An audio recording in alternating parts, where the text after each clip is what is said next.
Dan ya sekalian sedang mendengarkan Parimatch News Podcast, info tren dan cerita tentang sepak bola yang bikin kalian makin update. Final Europa League baru aja selesai dan Tottenham Hotspur berhasil membawa pulang Piala Eropa di musim ini. Di tengah keterpurukannya di Liga Inggris, tentu pertandingan ini jadi hal yang luar biasa bagi fans Spurs karena banyak rekor terciptakan. Dan untuk MU, apakah ini benar-benar musim yang gagal total? Seperti apa keseruannya? Yuk kita bahas bareng-bareng.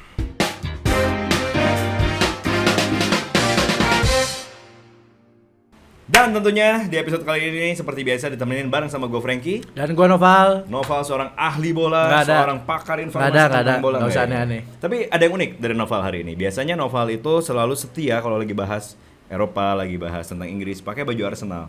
Tapi nggak dipakai, malu apa gimana nih? Malu apa gimana nih? Ini yang dibahas Europa League. Betul. Arsenal kan mainnya di Champions.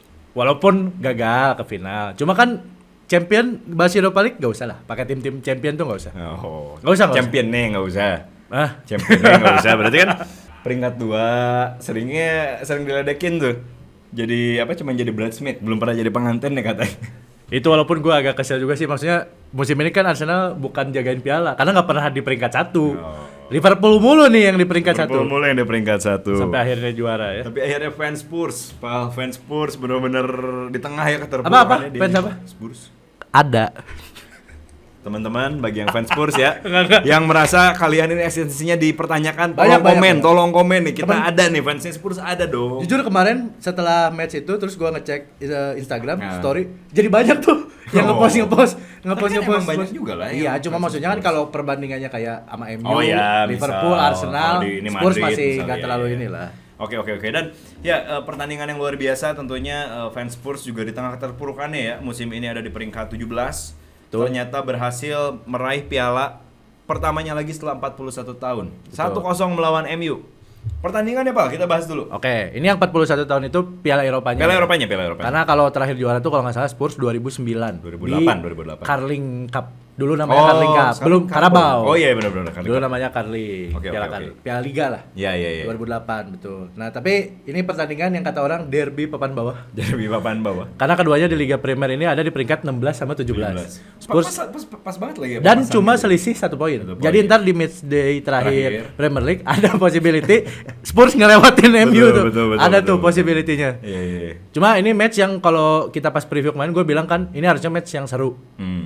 Yang gue waktu itu nggak sempat bilang adalah pilihan lainnya kalau nggak seru adalah sangat membosankan.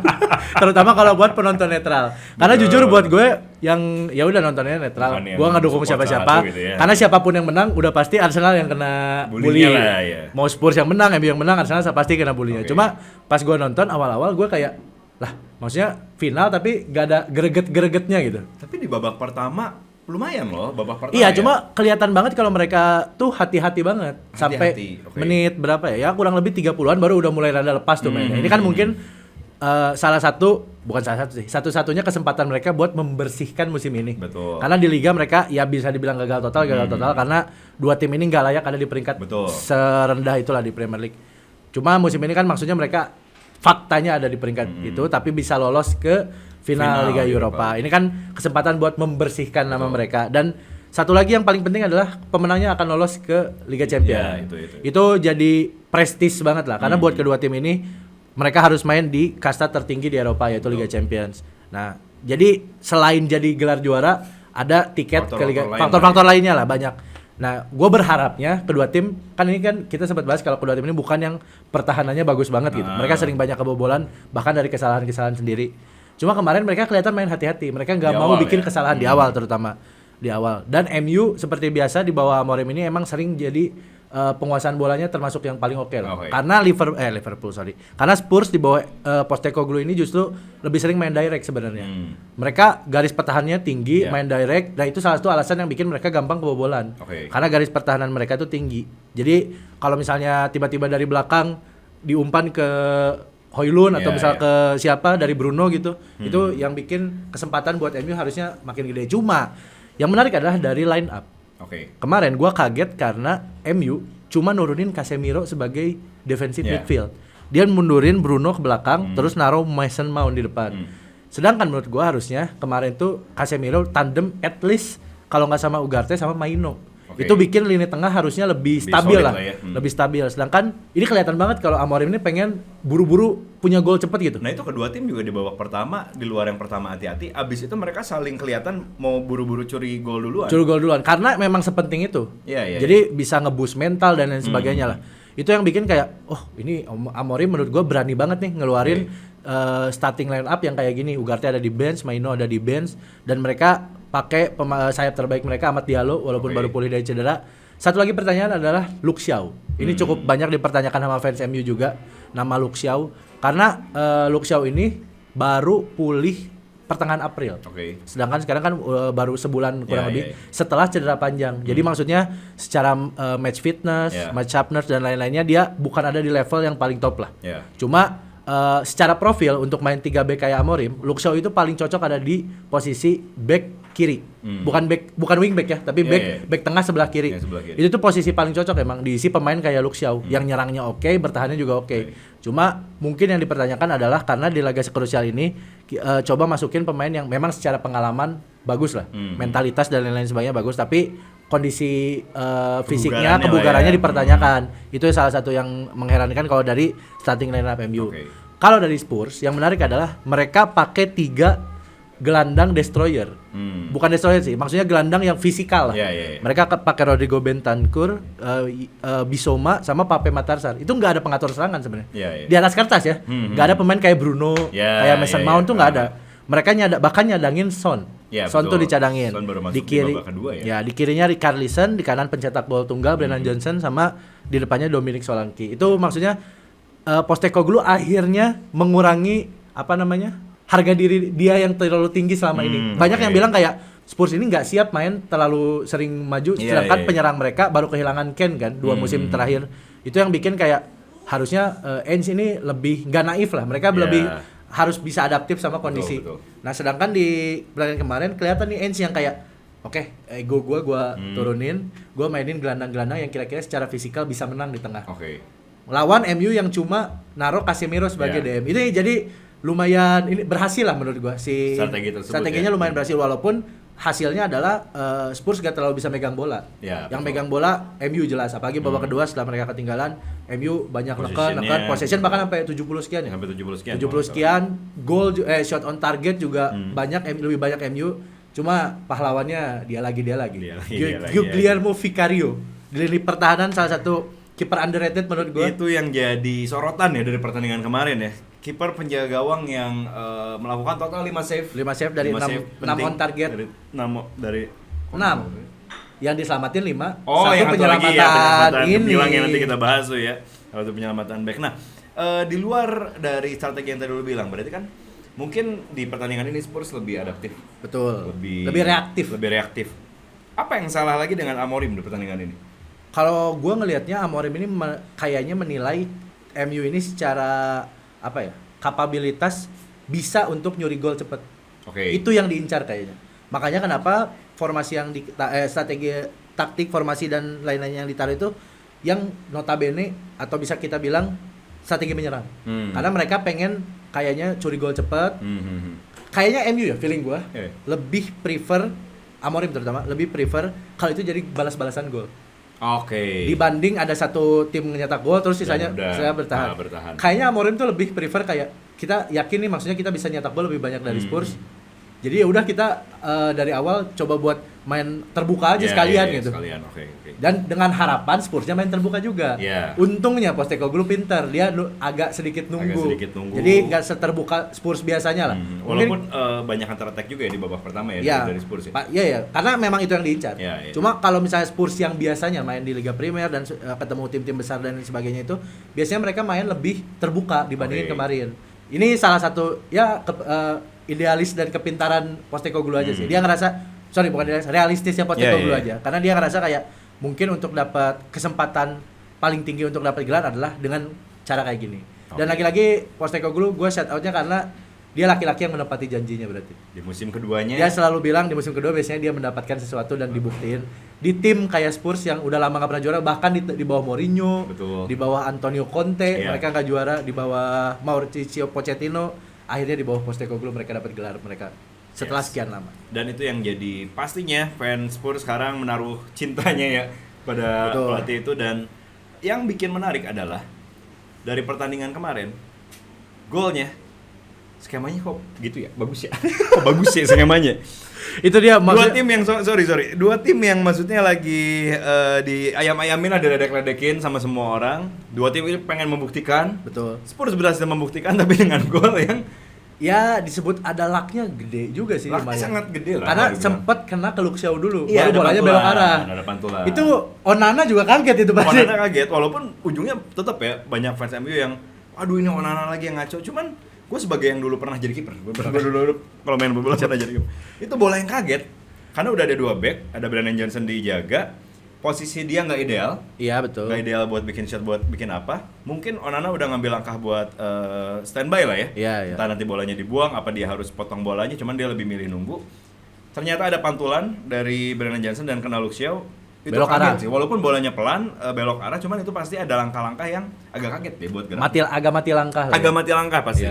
Ya itu salah satu yang paling dibenci kiper, gue yakin adalah bola-bola deflect. Bola-bola deflect itu pasti paling susah. Bola-bola yang nggak ketebak arahnya. Gak ketebak, apalagi betul. ini maksudnya kan kenanya ke pemain sendiri gitu. Yang iya. hal-hal kayak gitu. Tapi maksudnya di suatu final keberuntungan itu emang menaungi sang juara menurut gue. Betul. Jadi faktor keberuntungan tuh nggak akan bisa lepas. Dewi Fortuna. Gak usah jauh-jauh, kita misal ke Piala Dunia 2022. Di mana salah satu penyelamatan gemilang Emi Martinez yang legendaris dari Kolomuani itu kan cuma selisihnya dikit banget dari yang juara Argentina atau Prancis itu sekecil itu gitu. Setipis itu yang menurut gua, makanya ketika udah masuk ke final keberuntungan tuh pasti menyertai tim juara. Gimana pun caranya ya. Dan kemarin Spurs adalah tim yang dinaungi Dewi Keberuntungan. Ini juga memperpanjang bukan memperpanjang sih, rekor bagus di musim ini. Jadi banyak tim-tim yang buka puasa. Newcastle setelah sekian lama, Crystal Palace kemarin lawan City. Itu juga nggak diduga-duga ya. Gelar pertama sepanjang klubnya berdiri. Terus dan lawannya City lagi. Lawannya City, dan ini sekarang Spurs. Terus juga ada beberapa klub-klub lain yang kasarnya puasa gelar setelah sekian lama gitu. Jadi ini maksudnya musim yang unik lah. Musim yang cukup menarik. Ya terbukti dengan Spurs dan MU ada di papan bawah juga itu udah ya, sesuatu betul. lah ya. Udah sesuatu. Dan nah kita bahas lagi sedikit, balik lagi ke pertandingannya. Setelah gol di menit 42 dari Brennan Johnson, yang entah tadi itu Dewi Fortuna atau apa, yang jelas itu gol. Habis itu kita lihat ke babak kedua, gue cukup menyoroti seperti biasa di menit-menit kayaknya di atas 75 ke atas. Maguire mulai jadi striker di depan. Udah pasti, betul. Dan salah satu yang ini kalau gue boleh komen ya Pak, kayaknya Amorim ini belum bisa benar-benar manage timnya, orang-orang di timnya, karena di situ Spurs udah mulai mancing-mancing emosi pemain MU, dan hampir semua pemain MU kepancing emosi, permainan udah buyar.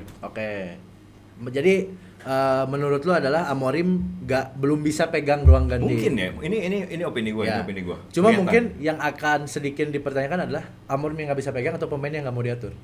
Itu dua hal yang berbeda. Tapi gini, kalau maksud gue ya, ketika pemain yang nggak mau diatur, Amorim ini kan as a manager, mestinya dia harus nyari caranya dong. Paham. Cuma maksudnya kadang ada pemain yang memang secara ini dari sananya memang anggaplah bengal aja gitu. Emang dia nggak mau apa sih, gue maunya gini, maunya. Itu kan yang banyak terjadi ketika misal di bawah Erik ten Hag, nama Rashford disebut-sebut sebagai kayak yang benalunya di tim tuh kayak Rashford lah. Padahal nyatanya mungkin emang Rashford nggak nyaman ada di bawah ten Hag. Toh di Aston Villa dia kelihatan bahagia-bahagia aja tuh. Dia ngegolin juga, bikin kontribusi juga. Jadi maksudnya ada hal-hal yang tentang kecocokan dan lain-lain, ada yang kayak gitu lah. Walaupun setelah pertandingan Bruno Fernandes bilang kalau dia support penuh Amorim untuk musim depan. Dia ngerasa bahwa Amorim ini sosok yang tepat untuk nanganin MU beberapa tahun ke depan. Mungkin manajemen juga ada yang setuju dengan itu, karena ini maksudnya mau gimana pun ini musim transisi. Amorim datang di tengah liga, di tengah musim, terus dengan pemain yang ya udah yang dia terima, bukan yang dia terima dari pelatih sebelumnya, bukan pilihan dia. Bahkan dari semenjak Ten Hag aja udah banyak yang bilang kayak MU ini harus cuci gudang. Harus banyak, bahkan itu fans-fansnya yang bilang kayak harus misal 10 pemain sekaligus dikeluarin, kita datengin yang baru. Ya nggak apa-apa struggle di awal-awal, tapi kita ada fresh lah. Sedangkan selama ini maksudnya banyak pemain-pemain yang udah kelihatan lama di MU stagnan, mentok, belum ada perubahan. Nah itu yang lagi pelan-pelan mungkin musim depan akan mulai kita lihat. Mungkin ada beberapa yang bakal dibuang, ada beberapa nama baru masuk. Yang kemarin paling dekat kabarnya itu Matheus Cunha, salah satu penyerang juga. Karena masalah MU di musim ini salah satunya adalah penyerang. Dua penyerang mereka nggak ada yang memenuhi ekspektasi, Zirkzee sama Højlund. Nah itu mulai dibenahin dikit-dikit, mungkin nggak akan langsung bagus. Jadi buat fans MU ekspektasi diturunin dulu. Janganlah keluar-keluar tsunami trofi. Tolong, karena balik lagi ke kalian, kalau gagal yang kena siapa? Ya betul kalian lagi. Betul. Cuma emang dari dulu gue ngerasa sih emang bukan tabiat sih. Emang base-nya fans MU tuh harus sombong emang. Betul. Jadi kayak dari dulu tuh serunya ngeledekin fans MU adalah karena kadang mereka kemakan omongan sendiri. Tapi setelahnya mereka lakuin lagi.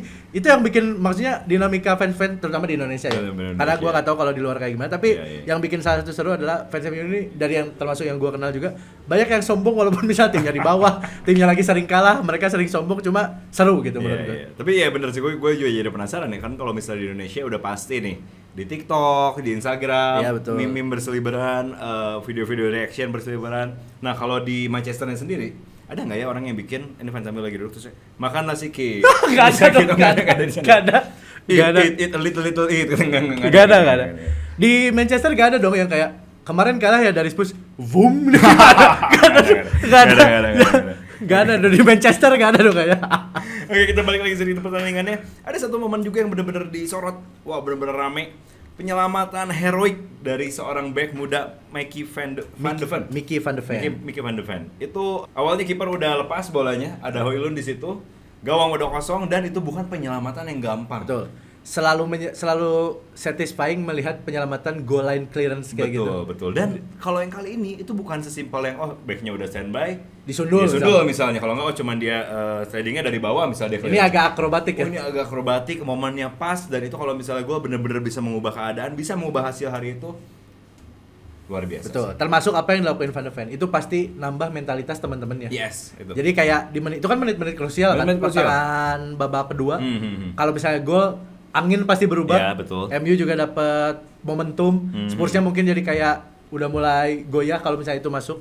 Tapi satu penyelamatan krusial itu juga menentukan salah satu hasil momen yang menentukan Spurs akhirnya buka puasa gelar. Karena emang bagus banget sih, akrobatik.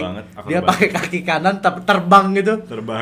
Itu benar-benar bukan cuman sebuah keberuntungan, benar-benar sebuah, kalau gue bilang bukan skill, tapi itu benar-benar kayak passionnya keluar, insting dan bener-bener passionnya kayak wah bener-bener. Karena secara posisi sebenarnya lebih mudah pakai kepala kan. Iya betul. Dan dia insting itu udah pasti insting. Dia kalau pakai kaki ngangkat kayak gitu udah pasti insting. Dan ya instingnya terbukti benar karena kalau dengan kaki biasanya bola yang dihalau tuh lebih jauh. Karena kalau pakai kepala atau pakai bagian tubuh lain tuh kadang bolanya masih di daerah situ, daerah itu juga. Betul, mungkin yang jadi salah satu consideration waktu Van de Ven ngebuang bola, kayaknya dia mikir sepersekian detik kayak pakai kaki aja lah udah ini. Keren dia. Ya benar sih, ya itu ya, kalau misalnya back memang harus cepet sih ya. Kalau misalnya bola udah di sini dia kayak pakai kaki. Ini enakan pakai kaki kan baru masuk bolanya, baru masuk. Terus kalau udah milih nih kiri apa kanan ya? Kiri apa kanan? Udah masuk apa kanan nih? Enggak bisa. Oke, tadi kita udah bahas nih tentang MU yang fans-fansnya tadi lu sempat bahas juga. Tapi hal yang cukup menarik, yang paling menarik juga menurut gue adalah di luar pertandingannya yang mungkin banyak yang komen membosankan, tapi ada beberapa momen-momen krusial. Hal di balik itu, Pak. Oke. Ada rekor-rekor baru. Yang pertama sudah 41 tahun yang tadi ya. Betul. Eropa kembali didapatkan, dan pialanya juga yang piala bergengsi walaupun kalah kedua. Europa League. Dan satu yang benar-benar cukup mengharukan, cukup indah juga, akhirnya Son Heung-min. Kesetiaan itu bernama Son Heung-min, dia mendapatkan piala bersama Spurs. Itu momen yang betul. Yang ditunggu-tunggu oleh fans Spurs juga pasti, mungkin ya, melihat salah satu pemain yang paling lama di skuad mereka, Son Heung-min, akhirnya ngangkat piala. Dan menariknya adalah momennya bersamaan dengan Harry Kane ngangkat piala juga walaupun di tim lain. Di musim yang sama ya. Di musim yang sama, tapi di tim yang lain. Iya, itu. Itu maksudnya mungkin ada sebagian fans Spurs yang ngerasa, coba aja Harry Kane nungguin 2 musim lagi, dia juga bisa ngangkat piala di Spurs. Cuma kita juga bisa mikir kayak kalau Harry Kane gak pindah mungkin Spurs gak dapat gelar. Iya, betul. Maksudnya banyak hal-hal yang kayak gitulah. Emang kejadiannya harus seperti ini. Yes. Son Heung-min mungkin sisa-sisa karir dia di Spurs mungkin. Ya, Karena betul. umurnya sudah 31 tahun. 31 tahun ya. Musim depan 32 33 itu biasanya umur pemain, apalagi pemain depan. Ya. Itu biasanya umurnya lebih pendek dibandingin pemain-pemain lain, posisi lain. Oke. Kayak biasanya gelandang bertahan, back sampai kiper tuh umurnya panjang tuh. 38, 39 tuh mereka masih oke ada lah di top ya. level.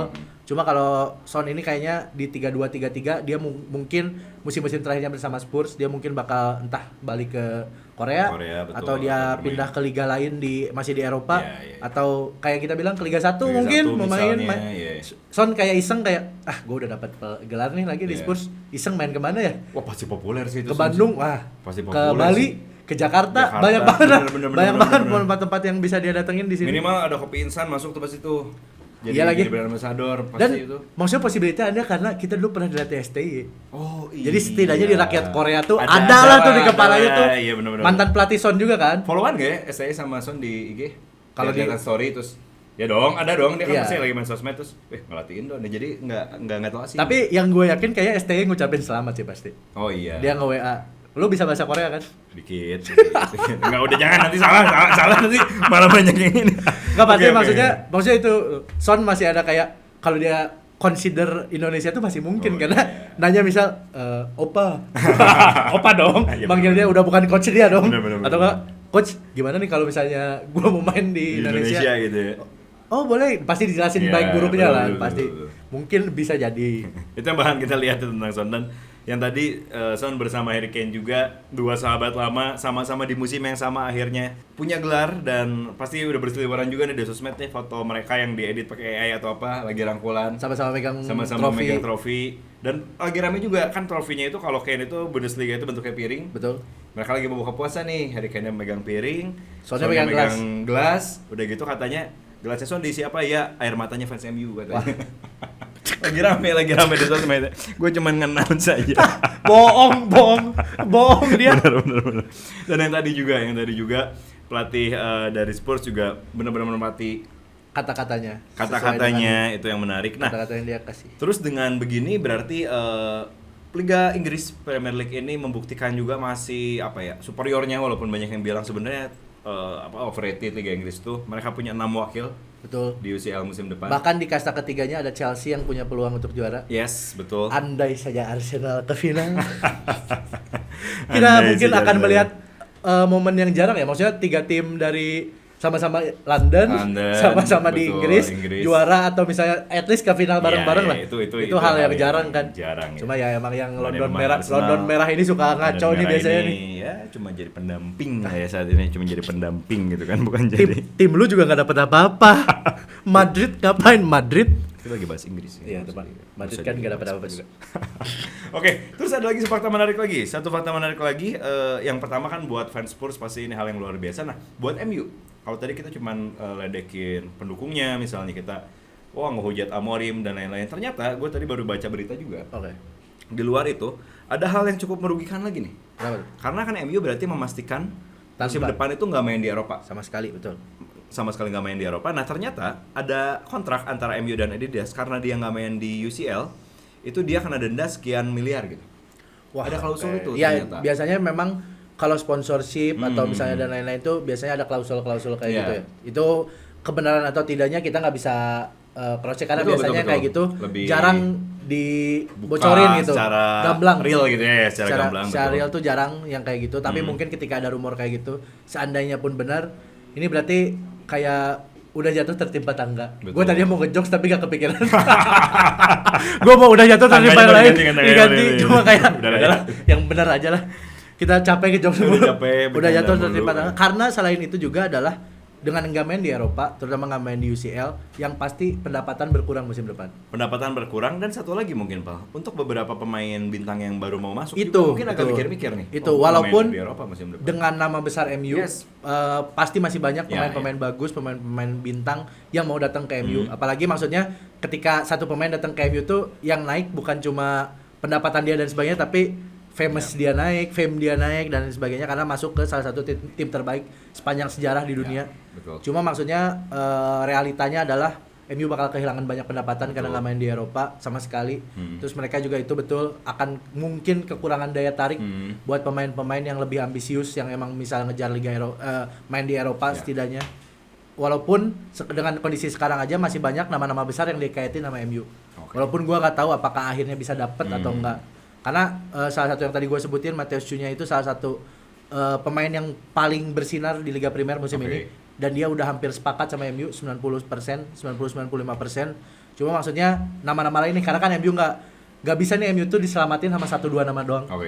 Jadi menurut gua perlu ada disebut perombakan, bisa dibilang perombakan, ada beberapa nama yang mungkin harus keluar secara bertahap tentunya ya. Nggak langsung kayak tiba-tiba ganti 10 orang, 15 orang gitu. Karena nggak stabil buat timnya juga. Cuma pasti akan ada sedikit pergantian pemain yang agak lumayan masif lah. Ini mungkin akan jadi bursa transfer yang sibuk buat MU.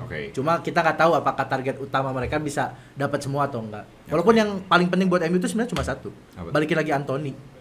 Itu kayaknya faktor apa ya?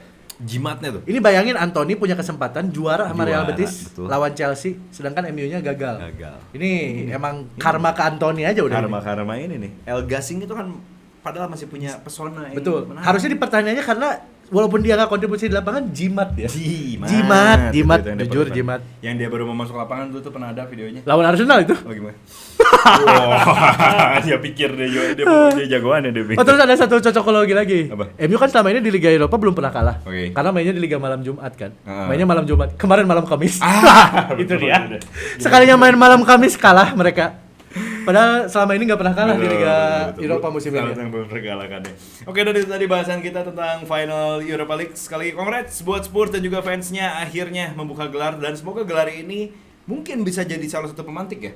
Betul. Pemantik jadi salah satu semangat baru untuk Spurs dan tim dan fansnya semua untuk mendapatkan gelar-gelar berikutnya. Dan untuk MU ini mungkin yang tadi Noval juga udah bilang, saatnya evaluasi. Akan menarik juga nanti bursa transfernya seperti apa dan seperti apa rencana atau strategi Amorim di musim depan. So kayak gitu dulu. Dan juga buat teman-teman yang nggak mau ketinggalan tentang berita sepak bola lokal dan juga internasional, jangan lupa di subscribe. Buat yang lebih pengen dengerin beritanya harian, bisa juga follow sosial media kita di pmin_news, karena di situ kita bakalan update setiap hari tentang olahraga dan sepak bola.